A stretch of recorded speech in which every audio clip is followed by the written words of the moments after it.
Good morning बच्चों, कैसे हैं आप लोग। सोचो अगर आप लोगों के पास दो त्रिभुज हैं, एक बड़ा और एक छोटा। दोनों का शेप सेम है, बस साइज अलग अलग है। मतलब जैसे अगर दो पिज्ज़ा हैं, एक बड़े आकार का और एक छोटे आकार का। दोनों पिज्ज़ा की स्लाइस अगर हम लोग लेते हैं तो स्लाइस देखिएगा लगभग दोनों की शेप जो होगी सेम होगी स्लाइस की, है कि नहीं। बस एक बड़ा होगा और एक छोटा होगा, है कि नहीं। स्लाइस मतलब समझ रहे हैं ना। जैसे देखिए मान लीजिए ये एक बड़ा पिज्ज़ा है और एक छोटा पिज्ज़ा है कि नहीं। ये साइज सेम हो गई क्या दोनों की। एक बड़ा पिज्ज़ा हम लोग ले लेते हैं ये वाली, और एक छोटा पिज्ज़ा ले लेते हैं ये वाली। अगर इसकी स्लाइस को हम लोग ऐसे काट लें, स्लाइस काट लें, तो देखना दोनों स्लाइस क्या होंगे, दोनों स्लाइस का शेप जो होगा एक जैसा होगा, लेकिन साइज क्या होगी, अलग अलग होगी, है कि नहीं। दिख रही होगी, देखिए ये साइज दोनों की क्या है, अलग अलग है, लेकिन शेप एक जैसा है त्रिभुज के आकार का। आप लोगों से क्वेश्चन है, अगर दोनों के एंगल बराबर हो तो क्या आप समझ सकते हैं कि दोनों त्रिभुज सिमिलर होंगे। त्रिभुज मतलब दोनों स्लाइस, ये स्लाइस जो है त्रिभुज के आकार का है कि नहीं। तो आप समझ सकते हैं कि ये दोनों त्रिभुज सिमिलर होंगे अगर इनके एंगल बराबर हो तो, हैं।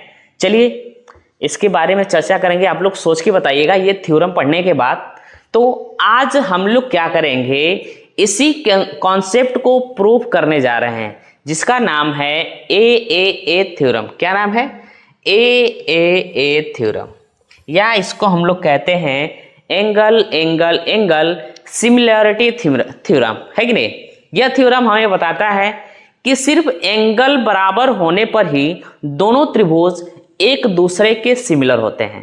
क्या, angle angle angle similarity theorem हमें यह बताता है कि सिर्फ एंगल बराबर होने पर ही, क्या, सिर्फ एंगल बराबर होने पर, ये वाला एंगल है कि नहीं, ये वाला एंगल इसके बराबर, ये वाला एंगल और इसके बराबर ये वाला एंगल, अगर तीनों एंगल क्या होंगे, इसके बराबर ये, इसके बराबर ये और इसके बराबर ये एंगल है, तो यह दोनों त्रिभुज एक दूसरे के क्या होंगे, सिमिलर होंगे। इसी चीज को हम लोग आज प्रूव करने वाले हैं। तो चलिए अब शुरू करते हैं और देखते हैं कि कैसे ये थ्योरम काम करती है।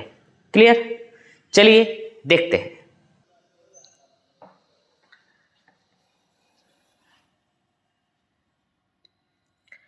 इस थ्योरम में जैसा कि हम लोग आगे पढ़ चुके हैं, प्रमेय 6.1, प्रमेय 6.2 और आज हम लोग पढ़ने जा रहे हैं प्रमेय 6.3। क्या पढ़ने जा रहे हैं, प्रमेय 6.3। और प्रमेय 6.3 को ही हम लोग कहते हैं ए थ्योरम। क्या कहते हैं, ए और ए प्रमेय, angle angle angle angle angle angle similarity theorem इसको हम लोग कहते हैं। कैसे देगा क्वेश्चन, देगा यदि दो त्रिभुज में संगत कोण बराबर हो तो, क्या हो, संगत कोण बराबर हो तो उनकी संगत भुजाएं एक ही अनुपात में होते हैं। ऐसे लिख के दे देगा और हम लोग को क्या करना पड़ेगा, प्रूव करना पड़ेगा। ठीक है, तो इसके लिए सबसे पहले हम लोग दो त्रिभुज बनाते हैं। ये त्रिभुज बना लिए और इसी के बगल में हम लोग एक बड़ा त्रिभुज बना लेते हैं। ठीक है,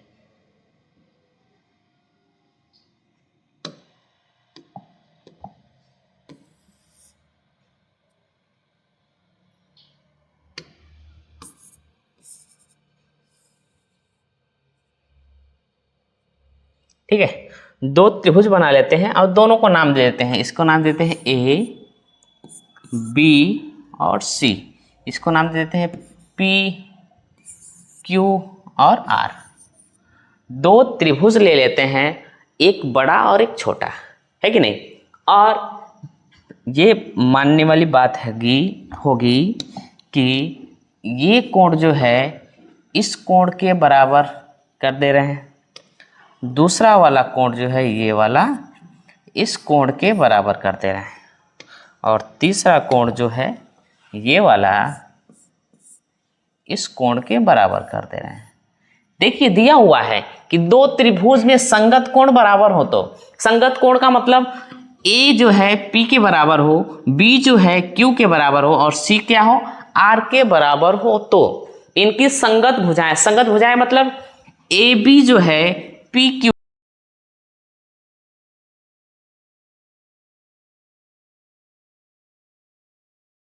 ये सिद्ध करना है। तो सिद्ध करने के लिए सबसे पहले हम लोग क्या करते थे कि लिखते थे कि दिया हुआ है। क्या लिखते थे, दिया है। क्या क्या दिया हुआ है, लिखते थे दिया है।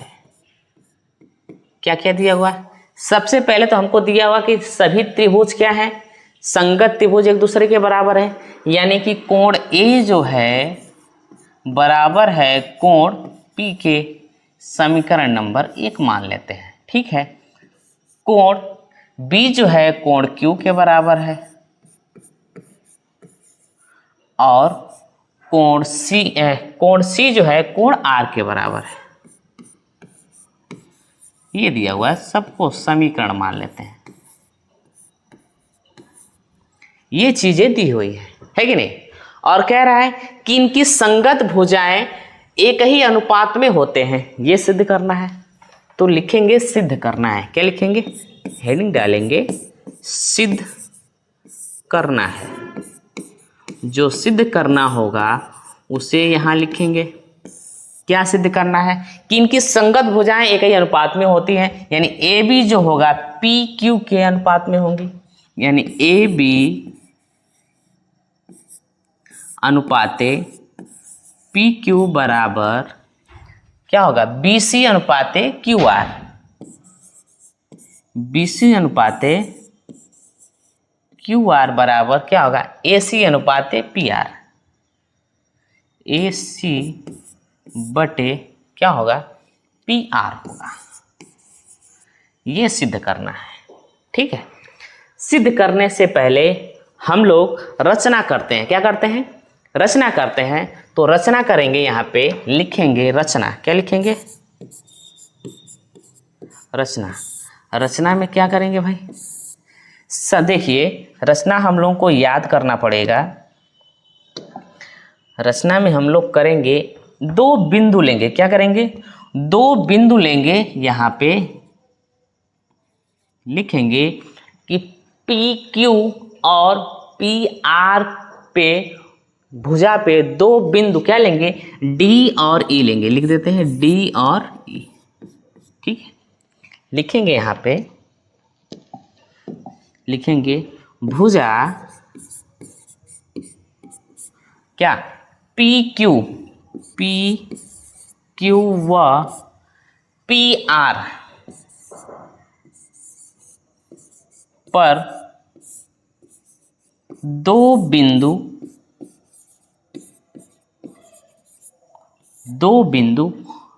डी ई इस प्रकार लेंगे। क्या करेंगे, इस प्रकार लेंगे। कैसे कि जो डी ई है वह पी क्यू आर के क्या हो, समांतर हो। क्या हो, डी ई समांतर क्यू आर, ठीक है। जो डी ई रेखा होगी, ये वाली जो रेखा होगी वह किसके समांतर होगी, क्यू आर के समांतर होगी, तथा इस प्रकार लेंगे कि ए बी बराबर पी डी हो। क्या हो, ए बी बराबर पी डी हो और ए सी बराबर क्या हो, ए सी बराबर हो पी ई। क्या हो,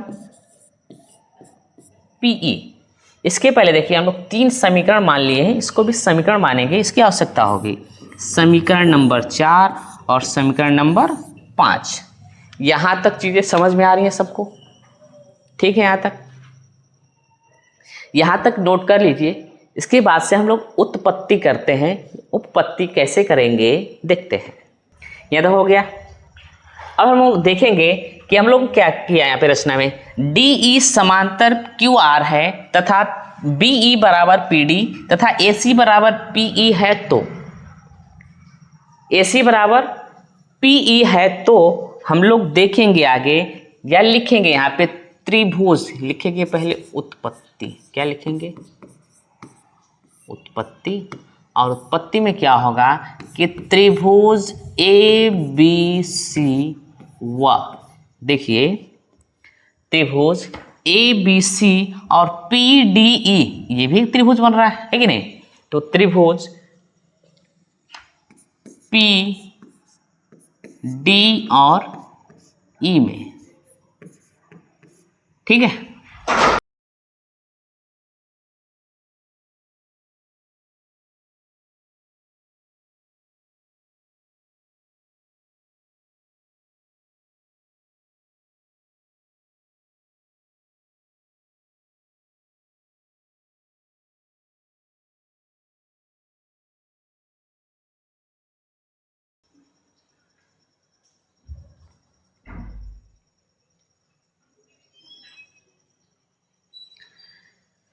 ABC व PDE में, ABC व PDE में हम लोग देखे हैं कि जो कोण A था वह बराबर था कोण P के, तथा देखिए कोण A जो है कोण P के बराबर है ही, AB भुजा जो है PD के बराबर, AC भुजा PE के बराबर है कि नहीं।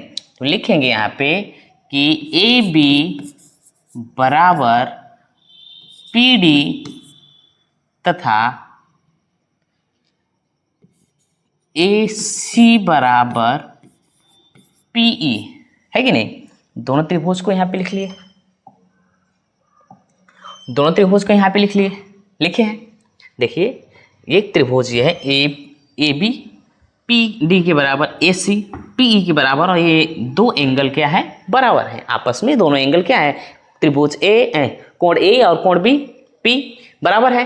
जब दोनों त्रिभुज बराबर हैं तो हम लोग लिखेंगे कि त्रिभुज ABC सर्वांग सम होगा त्रिभुज PDE के।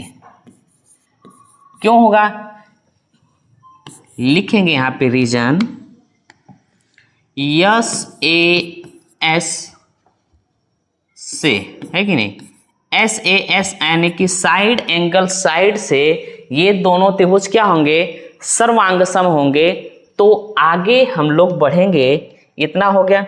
और जब ये दोनों सर्वांग सम हैं तो हम लोग ये कह सकते हैं कि ये दोनों त्रिभुज के जो कोण बन रहे हैं वह क्या होगा, आपस में बराबर होगा। अतः लिखेंगे कि त्रिभुज के संगत भुजाएं बराबर होती हैं। क्या लिखेंगे, यदि ये सर्वांग सम है अतः त्रिभुज के संगत भुजाएं बराबर होती हैं। क्या होती हैं, बराबर होती हैं। आज जब संगत भुजाएं बराबर होंगी तो उनके कोण तो क्या होंगे, बराबर होंगे। तो जब कोण बराबर होंगे तो हम लिखेंगे कोण A बराबर कोण P, कोण B बराबर कोण D और कोण C बराबर कोण E।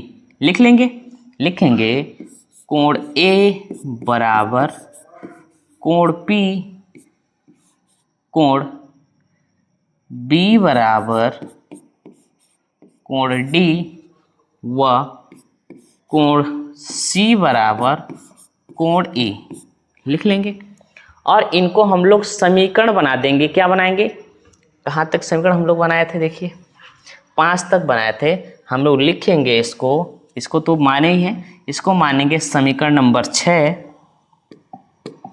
इसको मान लेंगे समीकरण नंबर 6, और इसको मान लेंगे समीकरण नंबर 7। इसको हम लोग माने ही हैं यहाँ पे समीकरण नंबर 1, है कि नहीं। इतना हो जाएगा। इतना करने के बाद से हम लोग लिखेंगे समीकरण 6 व 7। देखिए समीकरण यहाँ पे देखिए, समीकरण 2 व 3 में कोण B और कोण C व कोण Q और कोण R है कि नहीं। यहाँ कोण B और कोण D है, कोण C और कोण E है है कि नहीं। तो हम लोग लिखेंगे समीकरण, आगे लिखेंगे समीकरण, क्या लिखेंगे, समीकरण 6 व समीकरण 7 में समीकरण 2 व 3, समीकरण 2 व 3 का मान रखने पर, ये लिख लीजिए, और नहीं तो लिख दीजिए समीकरण 2 व 3 से इसी को थोड़ा सा मॉडिफाइड करेंगे, है कि नहीं। समीकरण 2 व 3 में क्या है, कोण B बराबर, देखिए कोण B बराबर दिया कोण Q, तो हम लोग कोण Q बराबर कोण D लिख सकते हैं, तो लिखेंगे यहाँ पे कोण Q बराबर कोण D, और यहाँ पे लिखें कोण C बराबर कोण R, है कि नहीं। तो लिख सकते हैं आगे कोण R बराबर C की जब क्या है कोण E, तो लिख सकते हैं कोण E, इतना लिख सकते हैं। अब देखिए यहाँ पे कोण D बराबर कोण Q हो गया, कोण E बराबर हो गया कोण R, यहाँ पे देखिए कोण E बराबर कोण R हो गया, कोण D बराबर हो गया कोण Q, इतना हो गया। और जब इतना हो गया तो हम लोग आगे लिखेंगे, क्या लिखेंगे, समीकरण त्रिभुज PQR में, क्या लिखेंगे, समीकरण PQR में, लिखिए समीकरण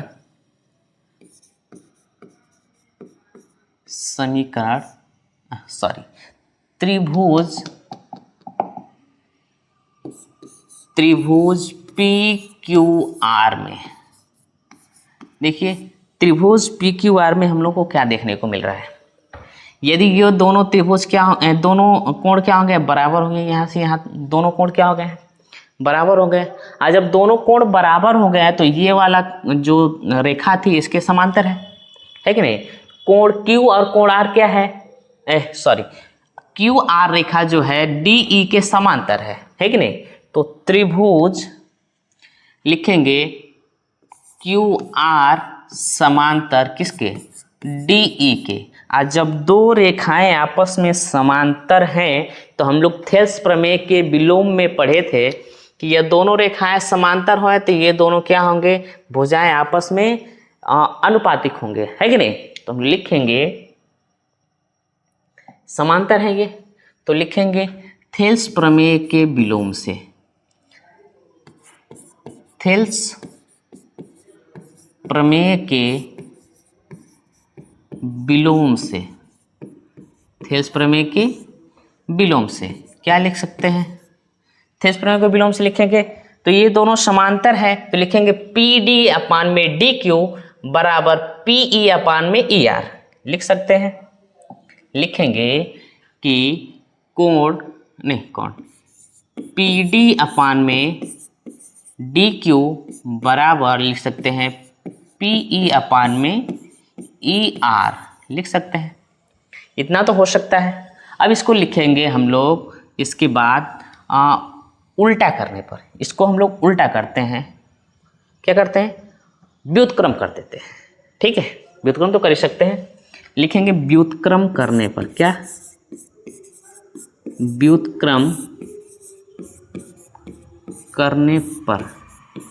आज जब इसका व्युत्क्रम करेंगे तो PD अपान में DQ जो है DQ अपान में PD हो जाएगा, DQ अपान में PD हो जाएगा, बराबर हो जाएगा ER अपान में PE हो जाएगा, है कि नहीं। अब इसमें क्या करेंगे, जैसे हम लोग थेल्स प्रमेय के विलोम में क्या किए थे, एक जोड़े थे, इसमें भी क्या करेंगे, एक जोड़ेंगे, तो लिखेंगे दोनों तरफ एक जोड़ने पर, लिखेंगे दोनों तरफ एक जोड़ने पर, एक जोड़ने पर, एक जोड़ेंगे तो क्या हो जाएगा, देखिए DQ अपान में क्या है, PD है +1 कर दिए, बराबर ER अपान में PE प्लस क्या कर दिए, 1 कर दिए। अब PD का लॉस लेंगे तो PD हो जाएगा, और ऊपर क्या DQ प्लस पी डी बराबर क्या हो जाएगा, ये पी ई और ऊपर E R plus P E हो जाएगा। अब देखिए हम लोग त्रिभुज में देखते हैं, P D plus D Q क्या हो जाएगा, पी क्यू हो जाएगा। P E plus E R क्या हो जाएगा, पी आर हो जाएगा कि नहीं। देखिए D Q plus P D बराबर क्या लिख सकते हैं हम लोग, पी क्यू लिख सकते हैं। अपान में क्या लिख सकते हैं, पी डी बराबर क्या लिख सकते हैं, इसको पी आर लिख सकते हैं अपान में पी ई। इसके बाद से फिर एक बार हम लोग क्या करेंगे, इसको उल्टा करेंगे, व्युत्क्रम करेंगे। फिर कर देंगे व्युत्क्रम करने पर क्या, व्युत्क्रम करने पर, व्युत्क्रम करने पर क्या आ जाएगा, व्युत्क्रम करने पर इसको उल्टा कर दिए तो आ गया पी डी अपान में पी क्यू बराबर पी आर अपान में क्या, पी ई। इसी को हम लोग कॉपी कर लेते हैं और अगले पेज पे चलते हैं। ठीक है, यहाँ पे आ गए हम लोग। ठीक है, अब देखिए जो PD था, जो PD है, देखिए जो PD है वह AB के बराबर है और जो PE है वह AC के बराबर है कि नहीं है।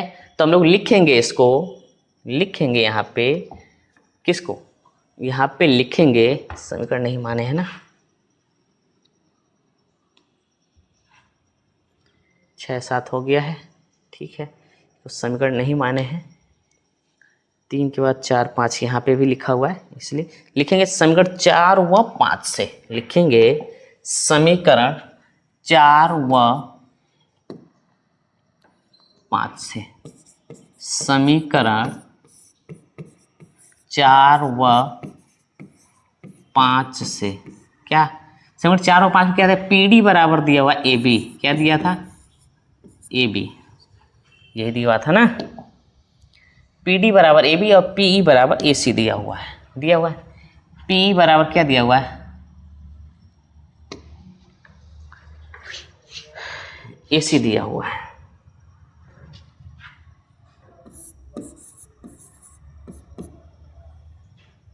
PR अपान में क्या, AC हो जाएगा, या AC अपान में PR कर सकते हैं। यहाँ पे गलती हो गया होगा कहीं, यहाँ पे PE ठीक तो है, तो अपान में PD बराबर PR अपान में PE दिया हुआ है कि नहीं। व्युत्क्रम करने पर हम लोग लिखे हैं PD को ऊपर कर दिए हैं, PQ को नीचे कर दिए, लेकिन PE को यहाँ पे ऊपर नहीं किए हुए हैं। यहाँ पे हम लोग PQ को ऊपर कर लेते हैं।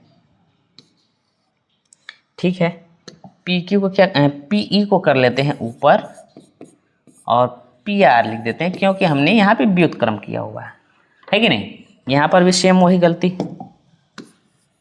ठीक है, लिखेंगे यहाँ पे PE अपान में क्या, PR, तो हमारा निकल के आएगा ये AC अपान में PR, समीकरण नंबर 8 निकल के आया है। यहाँ तक चीज़ें समझ में आ रही हैं। अब हमको क्या करना है, ये तो हम लोग सिद्ध कर दिए, लेकिन हमको सिद्ध करना था AB अपान में PQ बराबर AC अपान में PR बराबर क्या, BC अपान में कितना, QR। ये सिद्ध करना था। हम लोग इतना तो सिद्ध कर लिए हैं, अब इतना सिद्ध करना है, तो लिखेंगे अतः इसी प्रकार, लिखेंगे अतः इसी प्रकार। क्यों इतना लिख रहे हैं, टाइम की कमी है और फिर एक बार सिद्ध करने में इतना टाइम लगने वाला है, तो आप लोग एक बार ट्राई करिएगा, नहीं तो मैं यहाँ पे बताऊंगा फिर से एक बार। ठीक है, लिखेंगे अतः इसी प्रकार AB बटे PQ बराबर BC अपान में QR को सिद्ध करेंगे, को सिद्ध करेंगे। ठीक है, तो हमारा निकल के आएगा, देखिए इसको समीकरण नंबर 9 मान लेते हैं। तो समीकरण 8 और 9 में देखिए ए बी अपान में पी क्यू बराबर बी सी अपान में क्यू आर है, ए बी अपान में पी क्यू बराबर ए सी अपान में पी आर है कि नहीं। तो हम लोग लिखेंगे ए बी बटे में पी क्यू बराबर क्या हो जाएगा, ए सी अपान में पी आर बराबर क्या, बी सी अपान में क्यू आर होगा। और यही हमको सिद्ध करना था, यहाँ पे देख सकते हैं क्या, बी सी अपान में क्यू आर। देखिए ए बी अपान में पी क्यू बराबर ए सी अपान में पी आर बराबर बी सी अपान में क्यू आर सिद्ध करना था, है कि नहीं। और इतना हमारा क्या हो गया, यहाँ पे सिद्ध हो गया। तो लिखेंगे हेंस प्रूफ, या यही सिद्ध करना था तो लिखेंगे सिद्ध हुआ। क्या लिखेंगे, सिद्ध हुआ। ठीक है, इतनी बात समझ में आ रही थी। अब देखिए एक बार फिर से रिवाइज कर लेते हैं।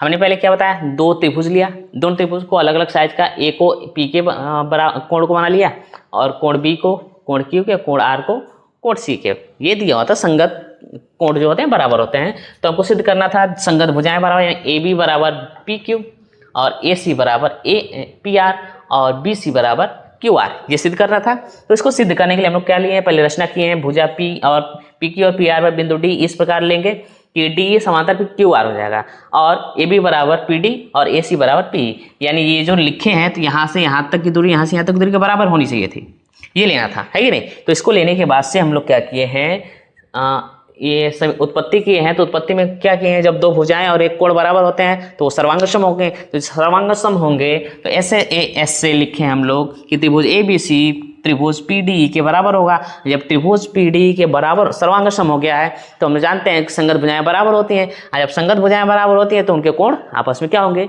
बराबर होंगे। जब कोण आपस में बराबर होंगे तो उनकी तुलना करके हम लोग कोण को क्या किए हैं, कोण की को कोण डी के बराबर किए हैं, कोण आर को कोण ई के बराबर कर दिए हैं। और इनको करने के बाद से हम लोग त्रिभुज पी क्यू आर में लिखे हैं, देखे हैं क्यू आर कोण समांतर डी ई था, है कि नहीं। क्यू आर भुजा जो थी डी के समांतर थी, तो हम लोग थेल्स प्रमेय के विलोम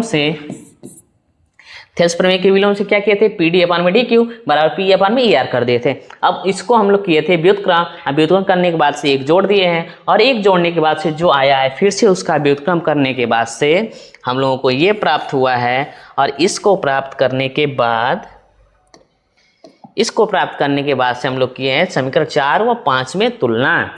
तुलना का समीकरण 4 और 5 से क्या किए हैं, जो पीडी था वो ए बी के बराबर था, तो पीडी की जगह पे ए बी लिख दिए हैं और पी की जगह पे ए सी लिख दिए हैं। और ये था हमारा समीकरण नंबर 8। और समीकरण 8 को जैसे सिद्ध किए हैं वैसे ही हम लोग समीकरण 9 को सिद्ध कर लेंगे और दोनों की तुलना कर देंगे, तो हमारा ये आंसर निकल के आ जाएगा। यानी ए थ्योरम, हमारा ए थ्योरम सिद्ध हो जाएगा, या एंगल सिमिलैरिटी थ्योरम सिद्ध हो जाएगा। क्लियर, चलिए आज के लिए बस इतना ही।